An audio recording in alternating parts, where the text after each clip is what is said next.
What's up, guys? My name is Lake Vania. I'm here with my good friend David Alexander from Icon Collective. This is the third video in our series on music theory tutorials. So far we've touched on finding the scale and then finding the minor scale and then finding the chords within that scale. Today we're going to talk about the major scale. Right. So let's get right to it. The beautiful thing about any minor scale is that there's actually a major scale embedded inside of it. In harmony and theory, we call this relative major, relative minor scales. So if we look at the C minor scale, normally we start on C and we have these notes. But to find a major scale, all we do is go to the third note of a minor scale and play those exact same notes. Right, so if you know a minor scale, you basically know a major scale. You're just playing from the scale starting from a different note. Right, so C minor is from C to C,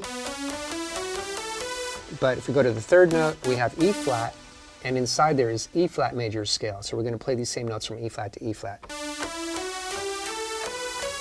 And that sounds like a major scale. The reason this is important is because of what we consider the root.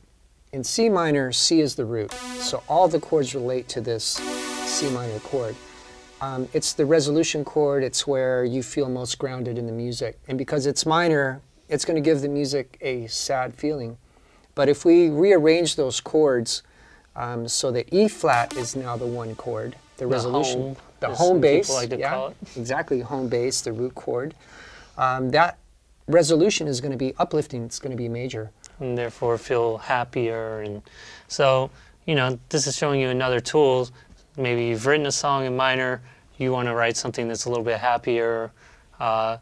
This is your tool. This is the way to use those notes, flip it a little bit and write something in a different style. Right, so let me just give you an example of how changing the first chord in the perspective of major or minor changes the emotion of the music. For a moment, let's pretend that we're in a C minor scale, and we're going to assign a number to each chord.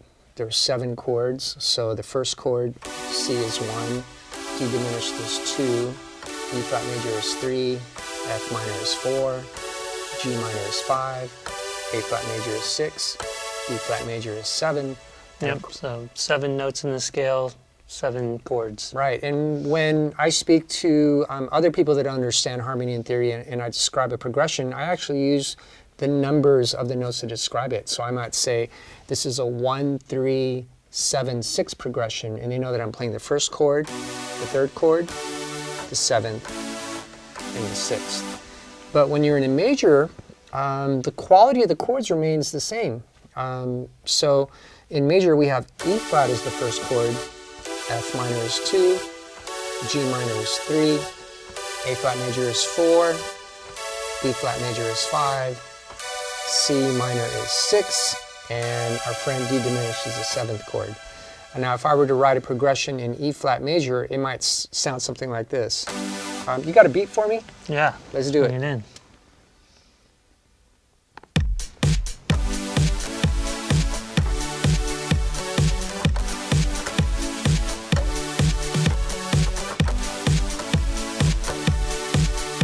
So that's actually not a very dark progression. It feels a little bit more uplifting, very happy. Fun, yeah. Yeah, it's something I would hear during the day at a festival maybe, right?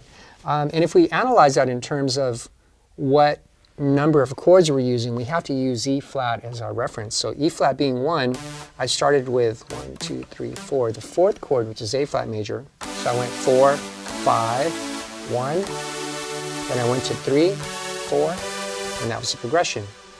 Again, that's 4, 5, 1, 3, 4. And that basically just gave us a happy, uplifting vibe. Yeah, so the important thing to remember is if you know a minor scale, you know a major scale. It's the same notes, the same chords. It's just the arrangement and the ways that you use it that changes the feeling of the sound. Exactly. So go to the third note to find the major scale. And if you know the major scale, and you want to find the minor scale inside of it, go to the 6th note. So from E flat, we would go 1, 2, 3, 4, 5, 6. Notice that takes us back to C. C. And C to C is your relative minor scale. That's it. That's it. I would say go have a little fun experimenting, playing something now in the major scale, and we'll see you next week for the next video. Go make some music.